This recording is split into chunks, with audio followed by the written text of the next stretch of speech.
It's time for our biweekly coronavirus check with UW Health's Dr. Jeff Pothof. There is a lot to talk about this week as cases continue to rise in Wisconsin, especially on college campuses. And the governor has extended the state's mask mandate until November 21st. Doctor, thanks for being with us today. Thanks for having me, guys. Let's bust some myths, first of all.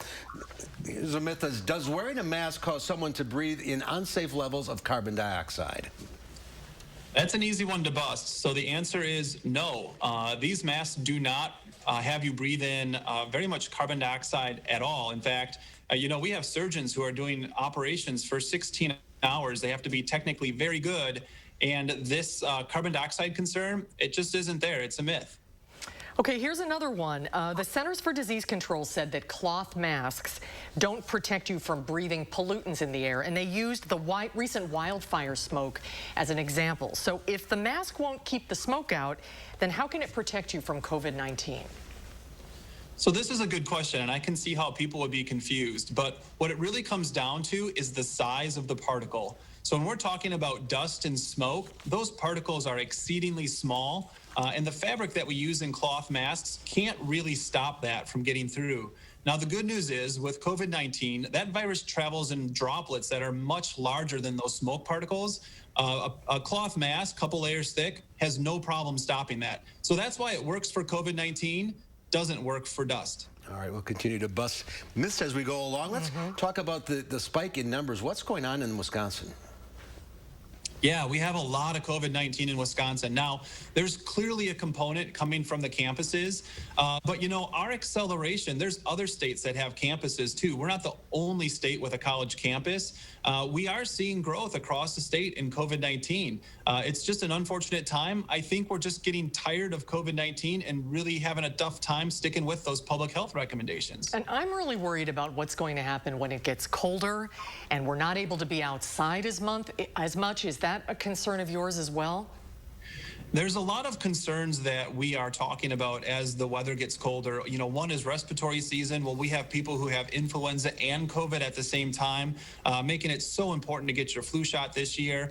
People being indoors, we know that increases the likelihood of you getting COVID-19 if you're cohorted with other people, makes mask wearing even more important. So we'll see what happens this winter, but there are some things that would lead us to believe that it could make the virus a little bit worse. So it's not too early to get a flu shot? No, I would say, getting your flu shot today is not too early.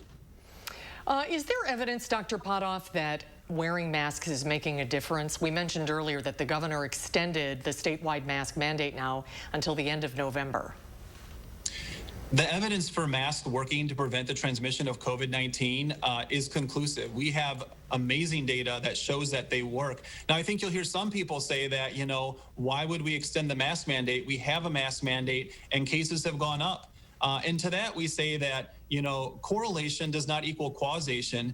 When we do contact tracing and we talk to people who actually get COVID-19, guess what? They weren't wearing their masks and they weren't social distancing. So it's not the mask fault, it's our behaviors that are driving the numbers. It's pretty easy. Let's talk about the CDC and the confusion they're causing with the aerosol, the virus going through the air longer than we thought.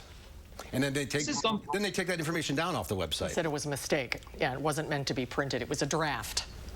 Yep, this is something that scientists have been looking at for the last couple of months. So airborne transmission would mean that COVID-19 can spread on very fine droplets that can stay suspended in the air for extended periods of time.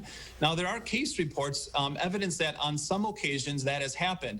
At the same time, if it happened a lot, COVID-19 would be more contagious, more like measles. So scientists are still trying to understand, is COVID-19 spread through this airborne method? And if it does, how often does that happen? The takeaway message is if it does spread via airborne, it makes indoor places with stale air a little bit more risky than what we may have initially thought.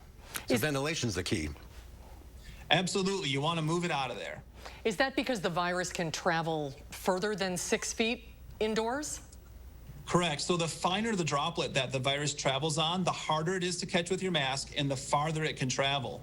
So as scientists review more cases, I think we'll have a better understanding of when are the circumstances that the virus does perhaps get airborne, and then what does that mean as far as precautions we take, both with masking, but also with being in indoor settings and how long we should do that, how far we should be apart from people. Not so much of a concern outdoors?